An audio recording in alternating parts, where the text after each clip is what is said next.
The guy's route that was out, I ended up doing for about 2 weeks.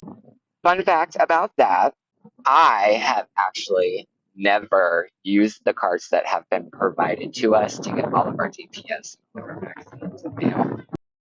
Sweaty, I recently just got done working out at the dock.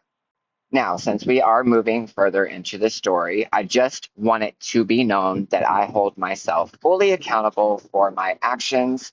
What I did was not right. It was nothing really that bad, however, in a sense, it could have been really bad. So I understand if he was mad. I did end up issuing two apologies to him. I also know that there may be consequences for my action due to this. But I want to share my story because I am a huge advocate of mental health since I went through that and I was able to grow as a person.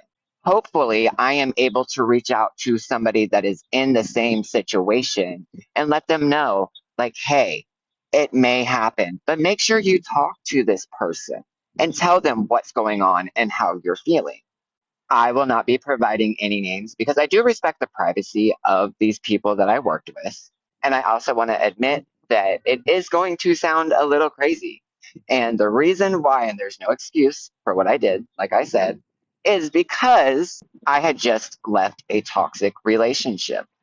And luckily, he showed me what love really had the capability of being, which I'm going to get further into. My intentions have been nothing but true, and I would never harm anybody or myself, just wanting it known. I am a very, very gentle soul, and I'm a huge believer in love.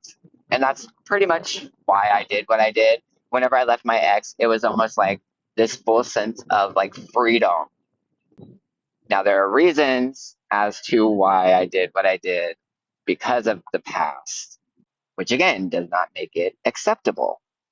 I do think, however, providing this information to him, I was able to move forward from some of those things. And then whenever I got here, I was able to do the same. Now, if you've ever worked for the post office, they provide you with these little carts. I had noticed that all the carts were pushed over to the route that I was doing, and I have never used them. I would just carry everything, even if it was heavy. The only time I used it was for packages, and they give you like this big blue bin. This was actually before I started writing, and I've been writing for about 3 years now. Anyways, I get put on this route and it's all lock boxes. It's very hot, which, fun fact, I ended up finding out was one of his, which I will get more into later. Look, I found a little king's hat while I was talking about this.